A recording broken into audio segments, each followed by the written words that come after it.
ఈరోజు మీడియాతో మాట్లాడినటువంటి కేఏ పాల్ గారు జ్యుడిషియరీకి సంబంధించి కొన్ని సంచలనమైన వ్యాఖ్యలు చేశారు. అండ్ అదే క్రమంలోనే ఆయన జ్యుడిషియరీలో జరుగుతున్నటువంటి అవినీతి మీద పోరాటం చేస్తాను అని, అవసరమైతే ఈ స్థాయి వరకు కూడా వెళ్తాను అని, రాష్ట్రం కోసం దేశం కోసం ఏమైనా పర్వాలేదు అన్నట్లుగా చాలా సీరియస్ వ్యాఖ్యలు చేశారు. మనం ఇక్కడ ఒకటి గమనించాలి. కేఏ పాల్ గారు ఏం చెప్పినా ఆ మాట మీద డెఫినెట్లీ ఆయన ఏమంటారు ప్రాక్టికల్గా అయితే ఎగ్జిక్యూషన్కి వెళ్ళారు. విశాఖ స్టీల్ ప్లాంట్ మీద హైకోర్టులో కేసు వేశారు, ప్రత్యేక హోదాకి సంబంధించి హైకోర్టులో కేసు వేశారు, ఈవీఎంలకు సంబంధించి హైకోర్టులో కేసు వేశారు, బీఆర్ఎస్ ఎమ్మెల్యే అనర్హులుగా ప్రకటించాలని సుప్రీంకోర్టులో కేసు వేశారు, ఈవీఎంలకు సంబంధించి సుప్రీంకోర్టులో కేసు వేశారు, బ్యాలెట్ పేపర్లు ఎన్నికలు జరగాలని సుప్రీంకోర్టులో కేసు వేశారు. ఆయన చాలా కేసులు గెలిచారు, కొన్ని ఓడిపోయారు. ఏదో ఒక మూమెంట్ అయితే ఖచ్చితంగా ఉంటుంది. అయితే ఈరోజు మీడియాతో మాట్లాడుతూ చాలా అంశాలు నిజంగానే మనం వాటిని కొట్టిపడేయలేము. కేఏ పాల్ గారు చాలా వ్యాఖ్యలు చేశారు. తాను ఏమంటారు అంటే ఒక ఇష్యూ రెఫరెన్స్గా తీసుకున్నారు, బీఆర్ఎస్ ఎమ్మెల్యేలను అనర్హులుగా ప్రకటించాలి అని. దాని మీద ఆయన ఏమంటారు, అరే నేను ఖైరతాబాద్ ఓటరు, ఇక్కడ నుంచి బీఆర్ఎస్ నుంచి గెలిచిన దానం నాగేందర్ సికింద్రాబాద్ ఎంపీగా కాంగ్రెస్ టికెట్ మీద పోటీ చేశారు. కాంగ్రెస్ టికెట్ మీద షెడ్యూల్ 10లో ఏముంది, ఒక పార్టీ బీఫామ్ మీద గెలిచి మరో పార్టీలో చేస్తే అనర్హుడిగా ప్రకటించాలని చెప్పి ఉంది కదా. డైరెక్ట్ ఎంపీగానే పోటీ చేశారా. BRS MLA Congress MP ticket మీద గెలిచారు, దీని మీద అనర్హుడిగా ప్రకటించకపోవడం ఏంటి? కనీసం న్యాయస్థానాల అకౌంటబిలిటీ ఎందుకు తీసుకో? ఎన్ని రోజులు ఎందుకు నోటీసులు జారీ చేయాలి? నేను వేసాను కదా పిటిషన్, మిగతా వాళ్ళు వేశారు కదా, ఎందుకు సీరియస్గా తీసుకోలే? ఎందుకు ఇన్ని రోజులు సీరియస్గా తీసుకోలేదు? ఎందుకు ఇన్ని రోజులు నోటీసులు ఇవ్వలేదు? ఇప్పుడు మాత్రం బాగా హడావిడి చేస్తూ ఉన్నారు అని. ఇప్పుడు ఎందుకు చేస్తున్నారు అంటే, అటు కాంగ్రెస్ ఏమంటారు, తను బీఆర్ఎస్ కూడా ఇద్దరు కలిపి ఆ బీజేపీకి ఆ సీట్లు గెలిపించాలి, ఆ 10 మంది అనర్హులుగా ప్రకటిస్తే అక్కడ ఎన్నిక వస్తే అవి బీజేపీకి ఫేవర్ చేసే విధంగా లోపల మాట్లాడుకున్నారు. ఇప్పుడు ఇక సీరియస్గా విచారణ చేస్తారు, సీరియస్గా అనర్హులుగా ప్రకటిస్తారు, అదే జరుగుతుంది అని చెప్పి ఆయన డైరెక్ట్ వ్యాఖ్యలే చేశారు. అంటే వీళ్ళేమో మా పరిధి కాదు, మేము దీంట్లో నిర్ణయం తీసుకోలేము అని అంటారు అని చెబుతూ జడ్జీలు ఏందయ్యా వీళ్ళు కనీసం కామన్ సెన్స్ ఉందా అన్నారు కేఏ పాల్ గారు.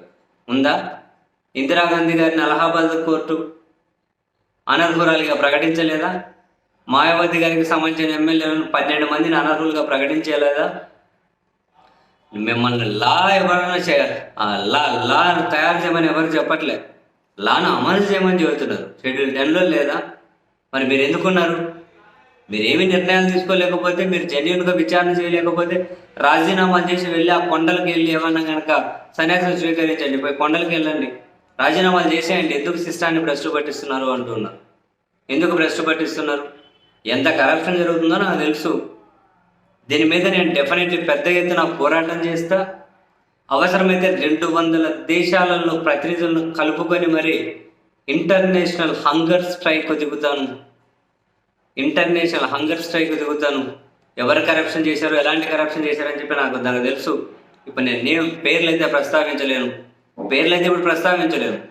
కానీ ఎవరెట్లా చేశారన్న సంగతి నాకు తెలుసు అని చెప్పి ఓవరాల్గా జ్యుడిషియరీ మీద డైరెక్ట్ వ్యాఖ్యలకే దిగారు. అండ్ ఈవీఎంలకు సంబంధించి మ్యానిపులేషన్ రిలేటెడ్ కేఏ పాల్ గారు పిటిషన్ వేసినప్పుడు ఎవరు ఓడిపోతే వాళ్ళు ఈవీఎంలను మ్యానిపులేట్ చేశారని చెప్పి అంటూ ఉంటారు. గెలిచినప్పుడేమో గుర్తుకు రారు అని చెప్పి సుప్రీంకోర్టు జడ్జీలు అన్నారట.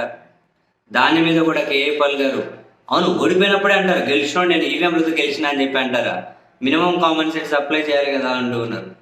ఓడిపోయిన వాళ్ళే అంటారు. ఇప్పుడు జగన్ 19లో గెలిచాడు, అప్పుడేమన్నా నేను ఈవీఎంలతో గెలిచాను జగన్ అంటారా?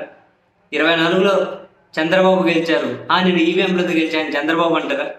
ఎవడైనా ఎక్కడ దొంగ రాకపోతే దొంగ రాలేదని చెబుతారు. దొంగ రాలేదని చెప్పి ఎవరు చెప్పుకోరు. దొంగ వచ్చినాడు అనుకో, దొంగ వచ్చాడు, గేడు దుంగ వచ్చాడు, గోడ దుంగ వచ్చాడు, కిటికీలో దూరం వచ్చాడు, పైన నుంచి వచ్చాడని చెప్పి చెబుతారు. దొంగ వస్తే దొంగ వచ్చాడు అని చెప్పి వచ్చిన దొంగ గురించి మాట్లాడతారు. దొంగ రాకపోతే ఎందుకు మాకు దొంగ రాలే అని చెప్పి ఎవరన్నా మాట్లాడతారా? ఈవీఎంలో కూడా అంతే. ఇష్యూ వచ్చినప్పుడే కదా మాట్లాడతారు, ఓడిపోయిన వాళ్ళు కదా చెప్తారు, ఆ అనుమానాలే కదా క్లియర్ చేయాలి. ఇవన్నీ ఇసిపెట్టేసి జ్యుడిషియరీ కూడా జడ్జెస్ ఆర్ యాక్టింగ్ అంటూ ఉన్నారు. డైరెక్ట్ పదం యూజ్ చేశారు కేఏ పాల్ గారు, జడ్జెస్ ఆర్ యాక్టింగ్ అంటున్నారు. దీని మీద నేను ఇంటర్నేషనల్ హంగర్ స్ట్రైక్ చేస్తా. అవసరమైతే ప్రపంచంలోని కీలకమైన దేశాల్లో ఇంటర్నేషనల్ లెవెల్లో పిటిషన్లు వేస్తాను. నాకు ఆ కెపాబిలిటీ ఉంది అంటున్నాను. నాకు ఆ కెపాసిటీ ఉంది, నాకు ఆ కెపాబిలిటీ ఉంది. అంతర్జాతీయ న్యాయస్థానాల్లో కూడా కేసులు వేస్తాను. మొత్తం భ్రష్టు పట్టించేస్తున్నారు సిస్టాన్ని, వ్యవస్థలన్నిటి కనుక భ్రష్టు పట్టించేస్తూ ఉంటే బాధేస్తుంది. This is not at all fair. న్యాయస్థానాల కరప్షన్ మీద నేనైతే ఫైట్ చేయబోతున్నా అన్నారు. నా దగ్గర చాలా వివరాలు ఉన్నాయన్నారు. సంతోషమే. ప్రజాస్వామ్యం, న్యాయ వ్యవస్థ బలోపేతం కోసం ఎవరు అడుగులేసినా మన పరిధిలో మనం కూడా మద్దతు ఇవ్వడం అనేది బెటర్.